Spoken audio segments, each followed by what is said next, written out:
but that at its core, a lot of humanity's problem can come from our ability to or our need to glorify ourselves. If we don't experience pain, it's hard to really experience joy. Maybe it's just trauma bonding, I don't know. Hey, what's going on? My name is Chris and I host the UCB1 Rock Show. Today I'm going to be bringing you the full interview that I recently recorded with Devin, the drummer from the band Foregone. They're a brand new band to me that I found as I was just exploring music posted in a Christian metal Facebook group. And as I got talking to Devin, I found out that he'd met Randy, the guitarist from the band Collision of Innocence, while serving on a worship team. I asked him how that all happened and where they went from there. You know, we met on a worship stage. One of the first times we sort of played together, kind of hit it off, and I noticed some of the attention to detail and the passion he had for music creativity and for seeking Christ in the music. And like I said, you know, there's varying levels that you find in musicians that you come across, and I've played with a bunch.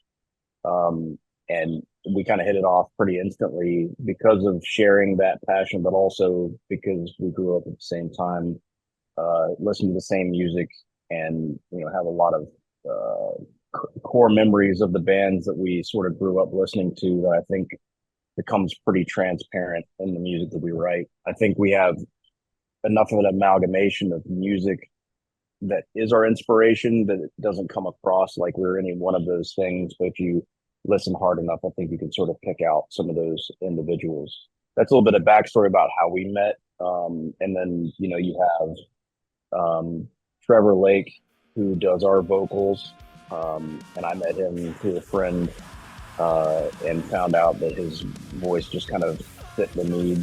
And this is after trying out a couple different guys, you know, that had great voices, but that didn't necessarily fit the vibe that we were going for. And I think he's edgy. He's got a good rasp to his voice when he wants to. He's got some great screams, but can also be have a beautiful, you know, musical voice when it calls for it. And that's kind of what we were looking for. Was, you know, I'm always after dynamics. You know, how you can elicit passion in people by using dynamics in musical sense, but also in a energy sense. Absolutely. I mean, I totally noticed on Lift the Fallen where there are some real big screams, but there's like this big falsetto high part to it as well, isn't there? It's like I was just really shocked by Trevor's range really across that whole song.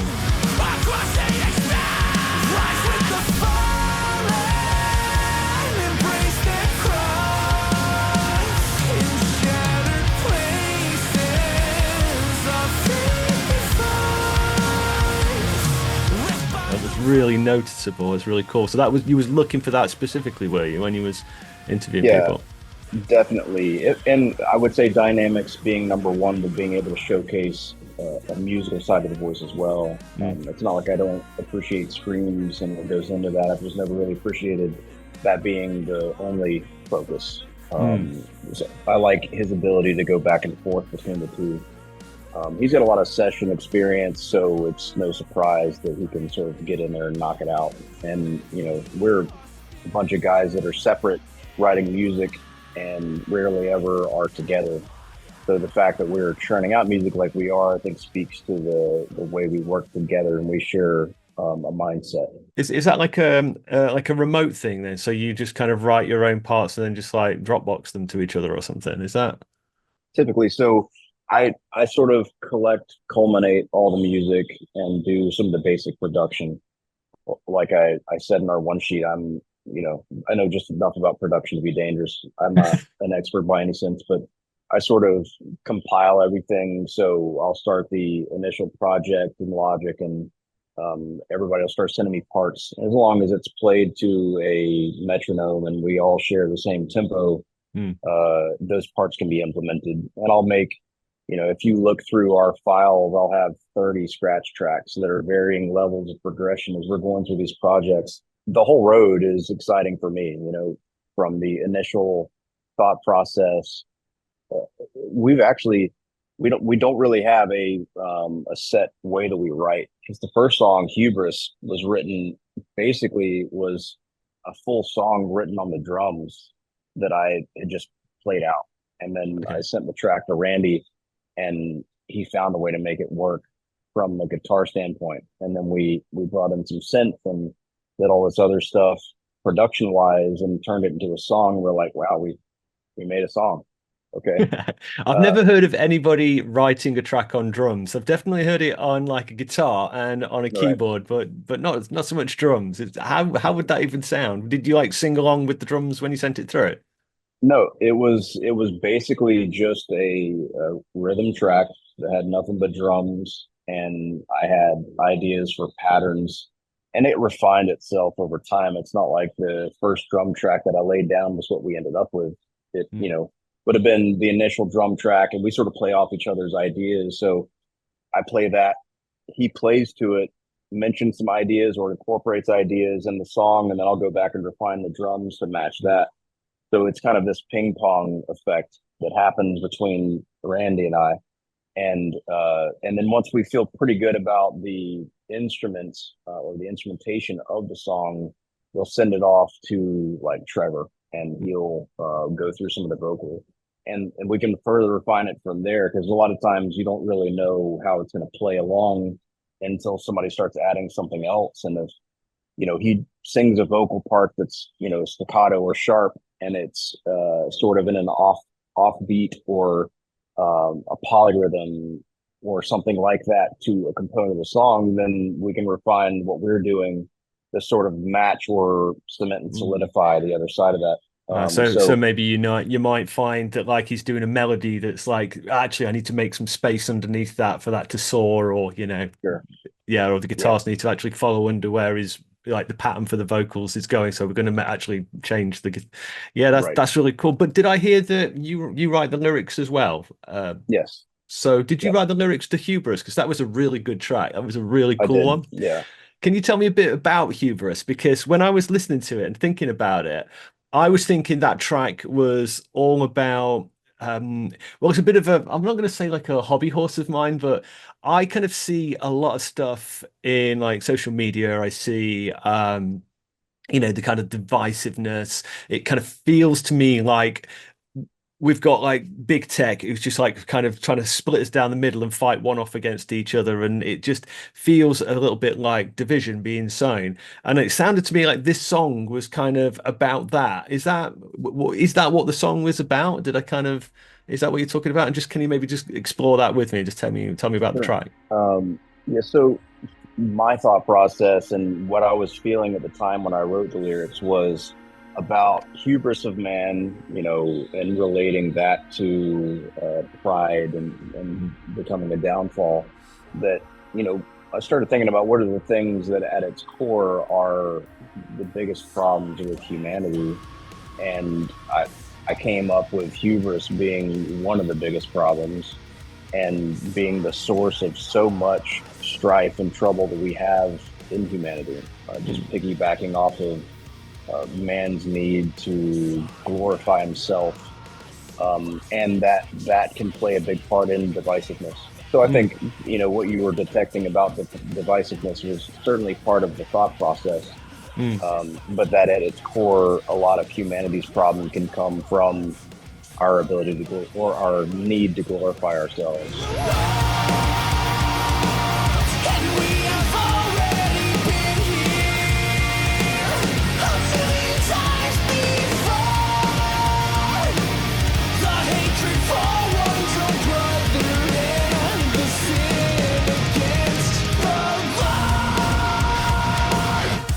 And that's never going to go away. It's always been here. It always will be here.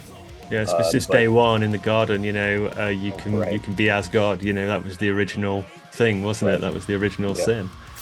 This interview was recorded for the UCB1 Rock Show, the only show on national radio in the UK currently playing Christian rock and heavy metal. If you want to find out how you can listen in, even if you're not inside the UK, the details on how you can do that are listed in the first pinned comment and the description below. Anyway, next up, Devin's going to give his thoughts on another thing that he considers to be one of the biggest problems with humanity. Another thing I said the other day that I thought was one of the biggest problems in humanity is our ability to explain away things, like having a motive, the terrible things that happen, that even even if somebody's wronged you or done something that you find grotesque, they've probably got their reasons for it, right? They've probably justified it to themselves.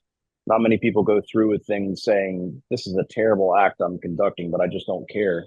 I'm not saying there aren't those, but I think a lot of times humans have a very strong ability to justify to themselves the things that they're doing. Mm. Because you kind of have to, right? You can't sleep with yourself if you don't have a justification for your actions.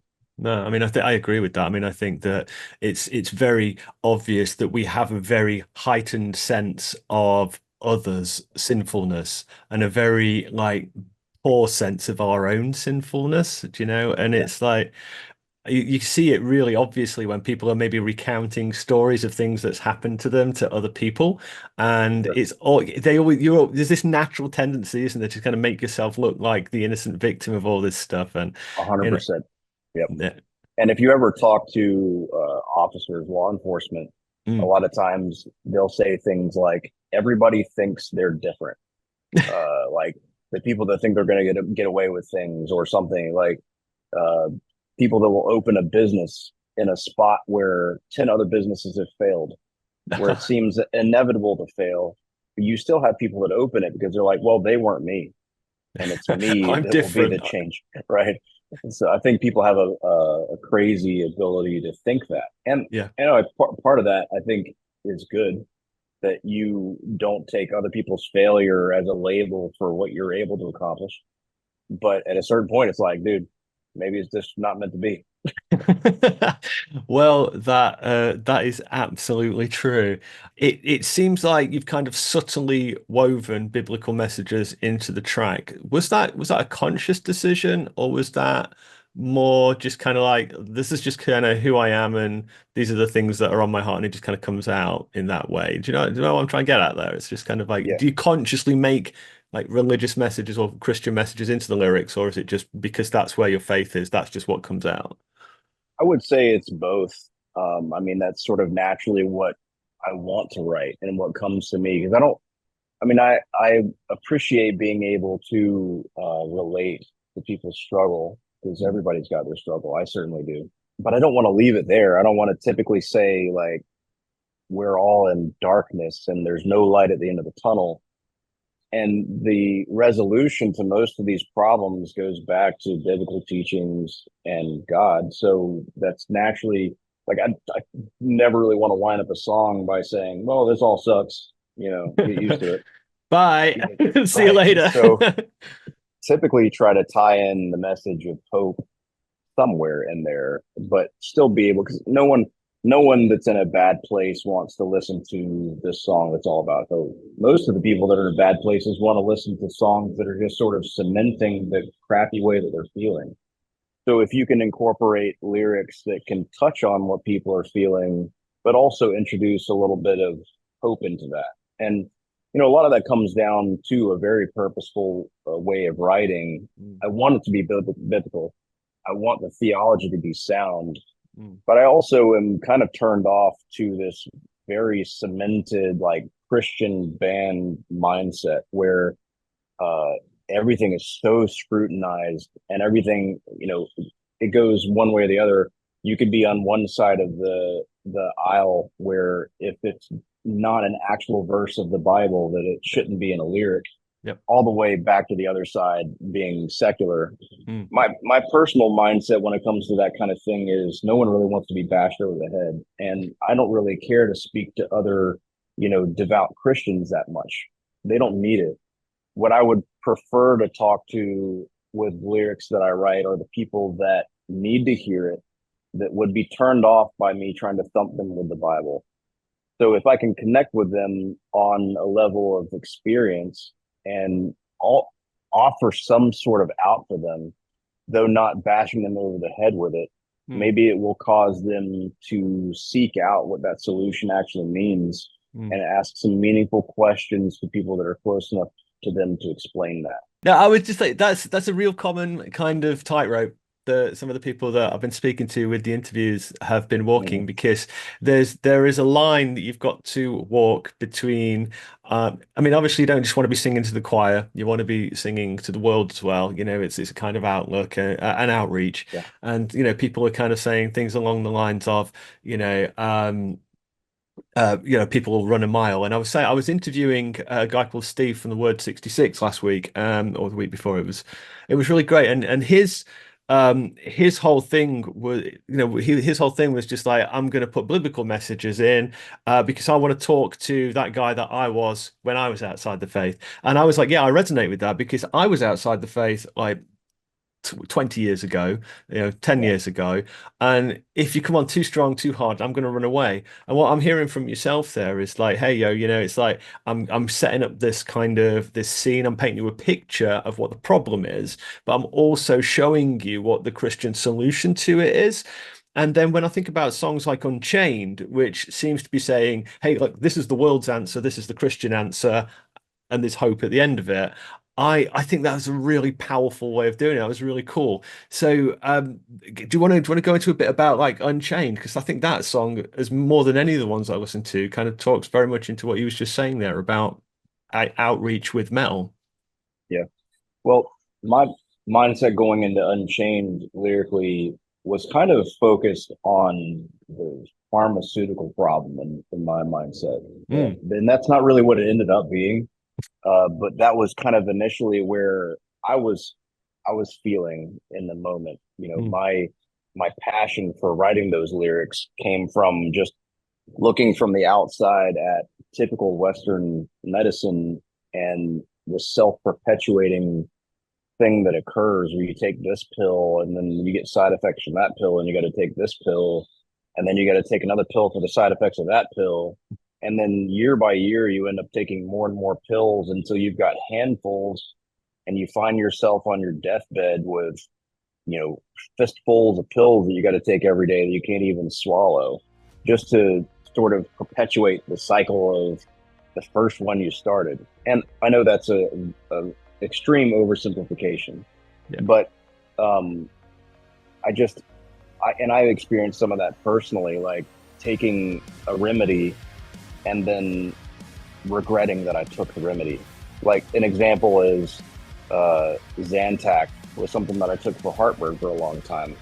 Then it got removed from the shelves, and then they said it causes cancer, and then they were talking about all this other kind of stuff.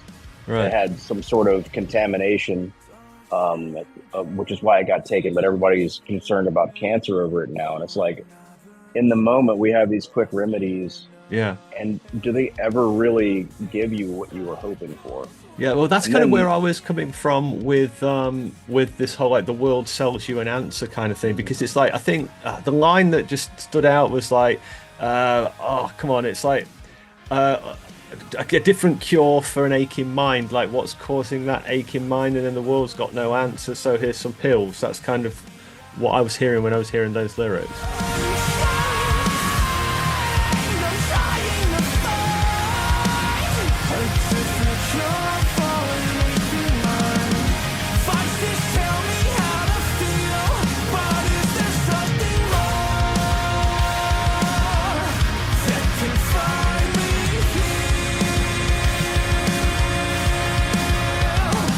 So, like I said, the rabbit hole I'm going down, I could continue down forever, and I won't do that. But that's where I was at when I wrote it. But then, as I started to write it, but then as I started to form the lyrics, what became the central point was the end notion that I just said, which is we take these things that are quick fixes, but do they ever really do what we want them to? And then that just sort of became holistic and really just ended up being exactly what you said, which is, we live in a society of quick fixes, and that can be for everything, not heartburn specifically, not headaches specifically, or cholesterol or whatever. But as a whole, I think everybody's looking for convenience, and I'm just as bad about that as anybody. And I'm the kind of guy that'll work for a day, making something that I do more efficient so that it helps me later down the road. Because I'm all about efficiency, and I've got so many pots in the fire and everything, it becomes necessary. But they aren't always what you buy in for. And, in the end, there's things that are more important and other ways to accomplish those. There's never really an easy, quick answer, honestly. Hey, before we go back to Devin and get deep into the problem of pain and suffering, if you're having a good time today, please consider hitting that like button and leaving a comment. And if you want to help other people experience the power of God's word through alternative Christian music, please consider sharing this video with a friend or dropping it in your favorite social media group of choice. I think we've become kind of allergic to pain in the Western world. It's like if something is difficult or hurts, then it's bad, it's wrong, we don't want to do that. And whereas I think when I was growing up, it was kind of like we looked up and aspired to be like these great heroes overcoming big obstacles and stuff. And I think we've just become a bit soft, a bit kind of coddled, really, maybe in the Western world a little bit. And I think that kind of indicates why, like, we don't want to do the hard work to kind of push through something when we can just put a plaster on it, a band-aid on it, and take a pill or something. Yep. And I think that's right. That kind of message, yeah. And I think, it can be a pretty deep topic. But I think about the other side of that, not the other side, but to elaborate on that is, I think sometimes if we don't experience pain, it's hard to really experience joy, if that makes any sense. Like if we're always in our middle and we become like dead inside feeling, sometimes we don't want to experience the pain, but we also don't feel like we can experience the joy. I think life is all about that balance, and you don't really appreciate the easy times unless you have the hard times. Wow. And when you find yourself in the middle, you don't experience either very much. No. And that makes me think about a YouTube channel I've watched, some called the Yes Theory. They're pretty big. They travel the world. And I don't always, necessarily agree with their political opinions or agendas, but the sort of motto they have is seek discomfort. And I found a lot of meaning in that, that sometimes the discomfort is the thing that leaves you with these memories and the ability to experience joy on the backside of that discomfort. Like if I look back on some of my favorite memories, it rarely ever was something that went well in the movie. It was like me and the boys in the woods that, we got rained on for a whole weekend, and it was miserable while we were there, but the story was something great.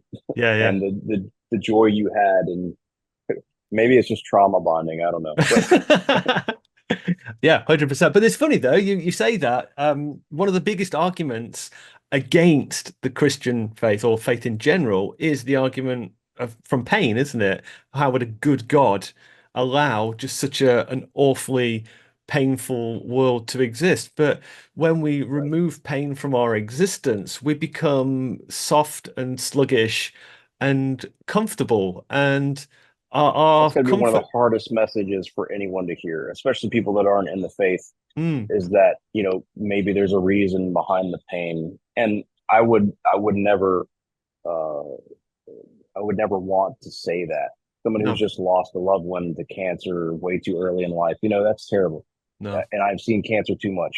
Mm. But maybe there is always a reason for the pain and what occurs. I don't know. I'm certainly not God, and don't claim to completely understand His word all the time. But I think there's a reason behind everything that He does, and He's got a plan. So And without God there is no objective meaning or reason to anything, is there? right, It's yeah, so it's. But you're right, very right when you say that, like, it's there's also like a heart side to it as well, an emotional side to the problem of pain, and it all comes to that focal point, doesn't it, when you're talking to a real person with real pain and real loss, and just trite answers are just not going to help in that scenario. And at that point, literally the only real answer I think you can give is just kind of like putting your arm around them and just loving them and just being there, and just like there's no clever answer that's going to take that away.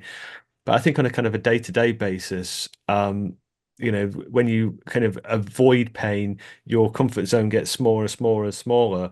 But when you're some of the most amazing things that have ever happened to me have been caused by situations which I never would have asked for myself. But I sure am right grateful looking back that they happened because it's brought me to where I Yeah, am now. So that's definitely. that's so crazy. Okay, so let's kind of just kind of pivot, just think about the future. I mean, I know obviously you've just released Lift the Foreman, and you've got a new single coming out real soon. What does the future look like for Foregone? I don't have a firm answer for that. None of us are pushing real hard to get on tour or anything like that. All of us have at least some experience on that side. Chuck Wepfer, our other guitarist, records most of our sort of heavier stuff, like the heavy pen guitars and a lot of our bass. Um, he's actually originally from Blacktop Mojo, and he's going on tour with Flaw pretty soon. Okay, So he's cool. going to be on the road a lot. And I know this is just a session project for all of us right now. And I would love the idea of being able to play our music live. And there's been some connections about ways that we might do that that Mhm. makes sense. But that's just not really our main goal right now. Our main goal right now is just to write music, and we're we're all just having a really good time doing it. It's not about the money. If it was, we wouldn't have been writing this long. you know, I'm sure you understand how that goes. Oh, We'd have to 100%. be looking at a few million streams per release just to make anything off of it, really, because it Yeah. costs money to produce music. So by the time it's all said and done, it's pretty hard just to break even. Yeah. Absolutely. But that said, you have got a new track, Road to Nowhere, coming out Yep. soonish. When does that one drop? I I expect we could be looking at 6 weeks, something like that, before the drop. Musically, it's pretty much done. Vocally, we're probably going to be finalizing that this week, and then it'll go into fine mixing and mastering. And that process for us is typically 3 to 4 weeks, um, but between corrections and enhancements and everything before we get a finished, completed master. So by the time we get the track finished and we go through the process of releasing it, might be looking something like 8 weeks. Fantastic. Right. Well, we're getting up close to the time we've got today. So, can you maybe just give us like a bit of a shout out to your socials? If there's anybody out there who kind of wants to connect with you guys or find out a little bit more, how would they go about doing that? Well, you can find us on Facebook. That's probably our most active area. Randy does a lot of that, and he tries to interact with people. He actually does a lot. Well, he'll ask people what's bothering them right now and things like that, and actually takes the time to sort of connect. We find there's a lot of people out there that are just looking for something. They're looking Mm, for somebody to talk to, looking for an answer to their problems, and a lot of them come from these, Christian metal and rock groups. mm. Um, there's definitely pain out there. So anyway, that's a rabbit hole too. But Facebook is definitely the most active place to interact with us on socials. We also have Instagram and TikTok. Both of them are going to be Foregone Band. We have a YouTube channel, and the label that's sort of running our stuff on YouTube is LOM Music. So you can find some of our lyric videos and all that kind of stuff there. Outside of that, if you get any direct messaging you want to hit us up at foregoneband@gmail.com is probably the best way to go there. And we've No. just started putting our music, and a lot of times we'll pre-release new singles on Bandcamp. You can find us on Bandcamp, and a lot of times you'll be able to stream and buy the new releases a week or so before they're available on Apple Music and Spotify and things like that. Okay, that's really cool, and I'll make sure that I link all of your socials down below. So That's really cool. Thank you very much. If you want to find out more about Foregone and how you can connect with them, all of their socials are going to be linked in the description below. If you've had a good time today, please consider subscribing and coming back next time, when I'm so pleased to be able to tell you we are going to be sitting down with Jamie, the drummer from 13 Minutes. It's an absolutely fantastic conversation. I'm really looking forward to sharing that one with you. Until next time, take care of yourself. I'll see you later. Goodbye.